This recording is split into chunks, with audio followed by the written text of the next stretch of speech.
Hello and welcome to StudyIQ. I am Prashant Mavani. I hope you all are doing good. Today I have got two special topics for you guys. The first one is about Indian polity, very important topic that we are going to discuss today. And the second one is about international relation. Now, I'm sure many of you have figured out this thing that both these topics are very important for your mains examination preparation and for your overall understanding of things that are going on around us.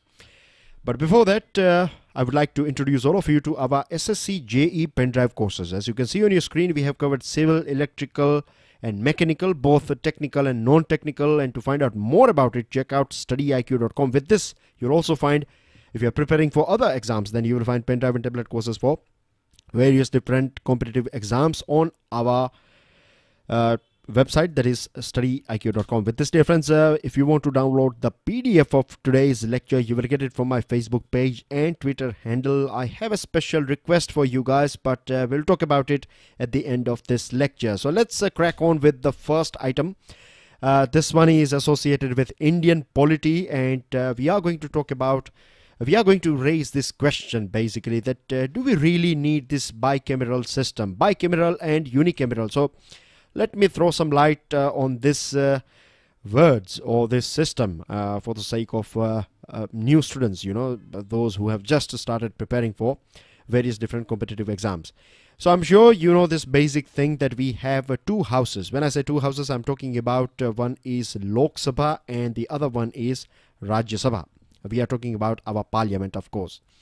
So the Lok Sabha, the name itself indicates, Lok means people. So Lok Sabha means a house where you find MPs, right? I'm just giving you a very layman's language here, layman's definition here. I'm not being too technical here because my main focus here is to make sure that you understand how things are working in our country as far as this legislature is concerned. So Lok Sabha is a place where you find MPs, you know, member of parliament who sit in this Lok Sabha. These people are, or these representatives are sent there by people. So we vote we vote directly. We take part in this election, you know, this in voting for electing our member of parliament for Lok Sabha. Lok Sabha is also termed as lower house. Keep this thing in mind. Lower house, right?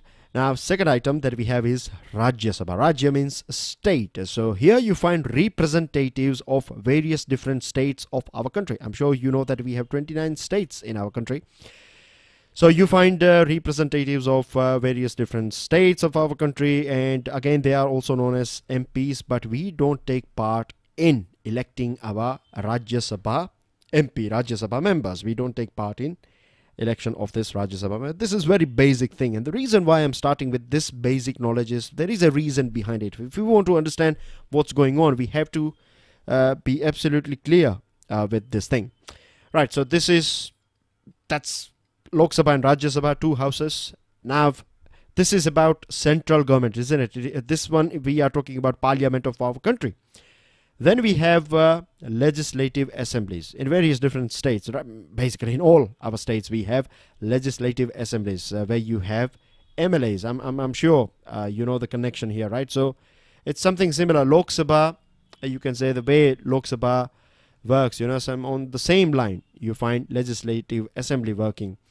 Then you have a few states. Remember, I'm using the word here, few states. So we have limited states in our country where you have both, you know, Lok Sabha, beg your pardon, legislative assembly, that is your lower house, and then you have legislative council, that is your upper house. From now on, when I say lower house, I'm also talking about legislative I'm talking about this Lok Sabha as well as, you know, talking about legislative assemblies. So keep this thing in mind, because it would be very difficult for me to, you know, repeat these words all the time. It will hamper this connection that we have just developed as far as this conversation is concerned. So I hope these things are clear to you. Now, it all started back in 1919. Right, Government of India Act came in. And, you know, this was the first time when from this unicameral, that means we used to have just one Lok Sabha or say, for example, Legislative Assembly our lower house. Then after this 1919, the British Raj, under this British Raj, it was decided that we need to have one council of state as well. That is what we know as Rajya Sabha today. It was established back in 1921. So this was the start of this bicameral system, or this two-house system in our country.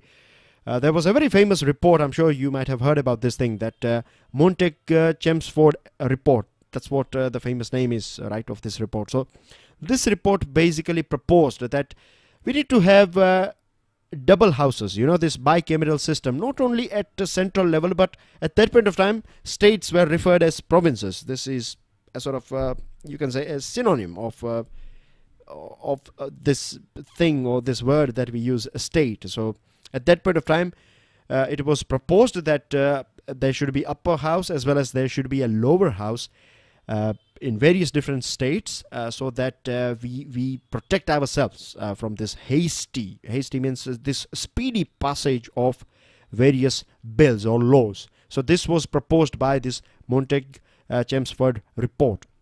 But at that point of time, there were people who were saying that yes, we need this bicameral system, but since 1919, we have seen that there have been apprehensions as well. There were some people who were having their own reservations about, or they were not happy with this idea of two houses, and they said that this is just a waste of money. We don't need double houses because you have to run both the houses, and then you will have clashes between both the houses. And then came later on in 1927 Simon Commission, again a very important commission as far as our modern history is concerned. So you are, you know, basically killing two birds with one stone. We are going through this legislative, we are understanding this legislative council and this bicameral and unicameral system. At the same time, we are also throwing some light on important reports that were introduced back in time. So Simon Commission in 1927, citing complexity and expenditure, was divided about its feasibility. Its role, according to the commission, that is Simon Commission, was of reviewing bills and endorsing the governor's exercise of special powers. So from here as well, we can easily understand that it was not something that Simon Commission was aggressively, you know, pitching, or it was not something that was supported aggressively by Simon Commission. In fact, members of Simon Commission were a bit they were having their own reservations about this system of bicameral system of legislature. But by a white paper, a joint select committee, and later the Government of India Bill 1935 under this British Raj established upper houses in Bengal, United Province, that was area of Uttar Pradesh and some adjoining areas. And then you have Bihar, Bombay, Madras, Assam. All these were provinces or states at that point of time, and all of them got this, you know, upper house till in the middle of 1937. Then we, you know, when we became independent, then we had our Constituent Assembly, and debates took place. You know, brainstorming and debating and dissenting and all these things were visible in this Constituent Assembly, of course, in a very respectful as well as on a the platform was logical, right? It was not based on personal agendas and things like that. Sadly, that's what we find nowadays, generally speaking. So Article 148 and later on now it is known as Article 169, which deals with this bicameral legislature. You know, it was a debate on this thing started on 6th January 1949, and if you go through these observations, or you can say these opinions of various different members, then it will help us even a bit more, you know, to understand this utility, basically utility of bicameral or unicameral, what is better for us in our country. One more thing before I take you through this viewpoints of various different Constituent Assembly members, I would like to highlight here that if you go through your past papers, right, then you find this type of questions, you know, this type of topics, you find questions on this type of things. Those days are gone when they will ask you to explain things that you find in various different books, you know. Now they will ask you more logical. The main examination is for checking your understanding, you know, so you need to analyze things from various different angles, and I believe that this sort of discussions, you know, they are quite helpful. That's what I think. But do let me know what you think about it. Of course, your opinion your comments, whether if you are benefiting out of it, then please do let me know. That this will help me a lot. It will motivate me, of course, to do more and more good work for you. Of course, I do try my level best to bring the best out of me for you guys, but still, your applause and your cheers will always help.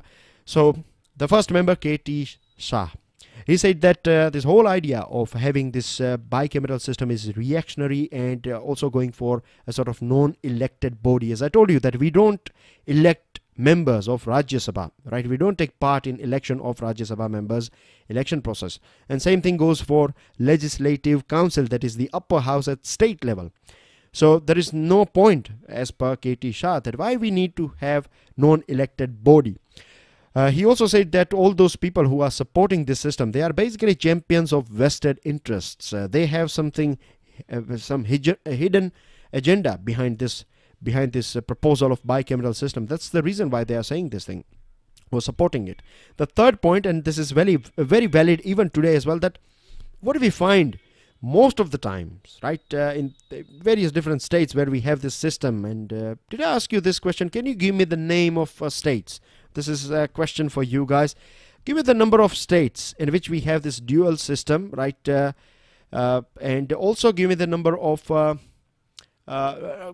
states as well as names as well, right? I want names as well. And the reason why we are discussing is this particular topic is because it is part of current affairs, something associated with Odisha. I'll take you through that thing as well.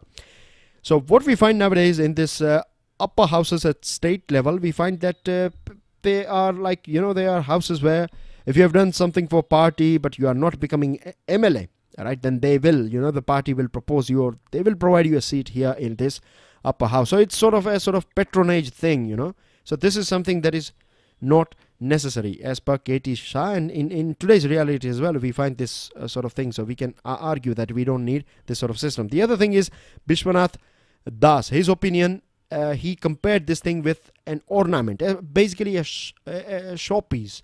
But he said that ornaments, right, they do have some value, but this appendix or appendages like this upper house, they must be thrown out. They are just a sort of burden on the country. Then he said, or country or a state. Kuladhar Chalia, he said that this thing is a sort of force of tradition, that something that Britishers, they introduced a system, and then we are forcefully, going with the flow. We are just going with this tradition. We are trying to maintain this tradition, but practically we don't need it. And then K. Hanumanthaya, he said that in a party system, any number of houses will not prevent hasty passing of bills once the party having the majority has decided on it. So just imagine if you have lower house and upper house, and if you have one party that is in majority in both these houses, then this whole this idea or this argument that it is about not passing hasty bills, then this will become a flop show, isn't it? So I hope it's making sense here. Then we have Renukar Ray, and Renukar Ray said that governor, we have this system of governor. So if reconsideration is something that is required on a particular bill, then we have governors, right? Governors can send this bill back to the house. So why we need a proper another house for reconsideration matters? B.R. Ambedkar said that we are going ahead with this upper house for states purely on experimental basis, and it's not a permanent place. And in future, if this thing is observed that we don't need it, it is waste of time and money and energy, then we have provisions to get rid of this house as well, this upper house idea. And the only member arguing for a second house for Madras, L. Krishnaswamy Bharti, stressed that experience of Constituent Assembly has shown that some time elapse in the legislation may after all be warranted. Now the reason why we are discussing this ideas is because that Odisha government has decided that they want to create a sort of legislative and upper house. That's what they are proposing, and the specification that we have is that it's going to be a 49 member house, 35 crore rupee budget per year. And so far this, the yes sayers, they are saying that if we look at the track record, then we find that sincere work and relevant amendments and non-confrontational attitude compared to legislative assembly and decorum and all these things. These are these attributes that are associated with this legislative council or upper houses. But it's not always right. In recent past, we have seen that this thing that it is It is all chaos, isn't it, in upper houses as well. The other thing is, if we are talking about, if we are saying that we are not finding enough time for in legislative assemblies to discuss and deliberate or brainstorm on a particular bill, then no one is stopping us. We can come out with new ways, or we can come out with new rules and regulations where you have to discuss a particular bill in detail. And most of the time what we find, that arguments against an upper house have remained the same in last 100 years. That means that they have always been there. We don't find that many positive points. Negative points have been there. So basically, we can say that it's not required. If we go through all these logical statements provided by various different houses, and if we add some sort of figures, a couple of days ago we were talking about this end of monsoon session, and I provided you with some figures. So you can also use these figures in your mains answer writing. And here you have, if you are interested, you can go through this one. This is about George Washington and a conversation between Thomas Jefferson and George Washington. That's again, it's just for fun if you want to go through it, or else it's fine. With this, dear friends, the second topic that is on our table today is international topic, of course, international relation topic, and it is about a country called Cyprus. Now let me zoom it up a little bit for you guys. So here you find this country, Cyprus. It's an European country, of course. You find it's it's an island, and it's located in this Mediterranean Sea. Now the reason why it is in news and we are discussing it is because our president, dear President Ramnath Kovind, was there in Cyprus as we are talking now. He has already left Cyprus, but we have signed 2 MOUs, right? One on financial intelligence and second on a field of environment. Now, this Cyprus is known as tax haven, and back in 2016 we signed this DTAA, that is Double Taxation Avoidance Treaty. Our agreement with them, we want to further amend it and make it a bit more up to date. We want, of course, investment coming from Cyprus to our country, but we want we want data as well. We don't want this Cyprus to work as a money laundering tax haven for various different entities. So together, both of us, we have decided that we are going to work on it, and apart from that, we are going to join hands on as far as this IT and IT enabled services are concerned. Tourism is a very important aspect of the Cyprus. It's very famous for tourism. Most of the European countries, these cold countries, people from this cold regions, they do pop down to Cyprus and Spain and all these places, because in summertime it is absolutely beautiful over there. And then you have shipping and renewable energy. These are the areas in which we are going to work with each other. It's a tiny island, as you know, and it's not far from Syria and other places. They are normally, we find them in, at present they are a bit shaky, going through a turbulent era. So terrorism is something that Cyprus is concerned about, and India is ready to help Cyprus to fight against this terrorism. Capital is Nicosia, and even today you find a small air base of Britain, because history, if we go back in the history, we are going to go back in the history. But before that, let me take you through this thing, that in the field of renewable energy, we are going to cooperate with each other, and India has invited Cyprus to become part of this International Solar Alliance. Details about ISA, that is International Solar Alliance, is here on your screen, right? We have talked about it earlier on as well, so I'm not going into the detail. So please just refer it once you download this file. Now, taking you all to this historic relationship that we share with Cyprus. India and Cyprus, we have traditionally been very close and friendly. Cyprus Archbishop, his name is Makarios. Makarios was having huge amount of respect for Mahatma Gandhi and Pandit Jawaharlal Nehru. And earlier on it was a British colony. So during their independence struggle, India supported Cyprus. Turkey invaded Cyprus back in 1974, and at that point of time India was not happy. India was quite open in this resistance. India said that this is not fair, and the only international, only government that is recognized by India is the government of Nicosia, not the government of Turkey. So you can see that we have supported the Cyprus country in their problematic time, and Cyprus has supported our candidature for United Nations Security Council. With this, dear friends, we have one more country, and the second country where the second leg of our president's visit is in this country called Bulgaria. Now let me zoom it up again for you guys. This is Bulgaria here. As you can see that it is sharing its border with Black Sea, and then you have various other countries, European country of course, and Sofia is the capital of this Bulgaria. Now with Bulgaria, we have again a very traditional, very cultural relationship, historical angle as well, because Georgy Rakowski, who was Bulgarian revolutionary, he supported 1857's revolt, the Sepoy mutiny, that's what we call it. So it was supported by this Bulgarian revolutionary, and they were not happy with this colony of British. At the same time, yoga, Indiology, and this Indian films are quite popular in Bulgaria. We have decided that we are going to strengthen our trade and investment, people-to-people ties, and we are going to work together in these fields of artificial intelligence, life sciences, energy management, and other things. Now, there was a meeting of this 71st, WHO's Regional Committee for Southeast Asia. And inaugurating this meeting or conference, our health minister has said that we have recently launched Pradhan Mantri Jan Arogya Yojana, and it's going to be the biggest insurance scheme, government-funded insurance scheme in the world.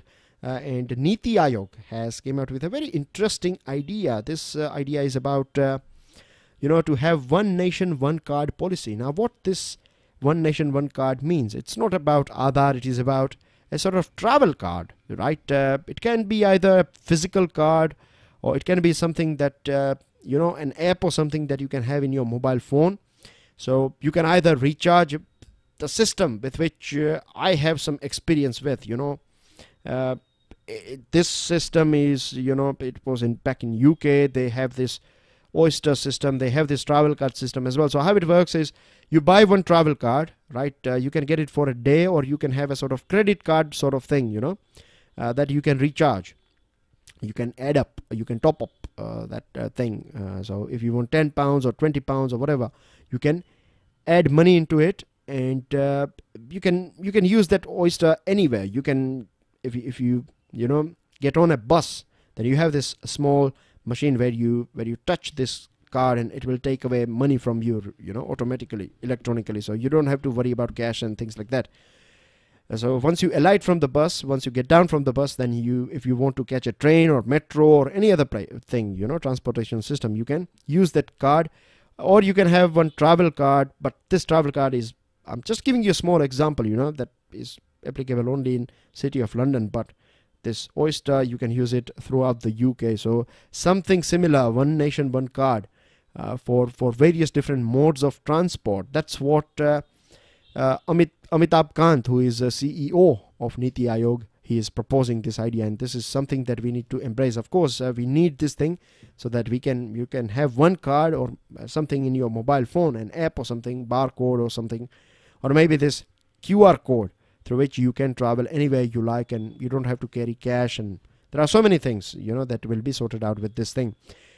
And one more important fact that we get here is that road transportation segment alone contributes to around 4% of country's GDP. Now, on Teachers' Day occasion, Prime Minister Narendra Modi interacted with this awardees, this teachers who got award for being national teachers.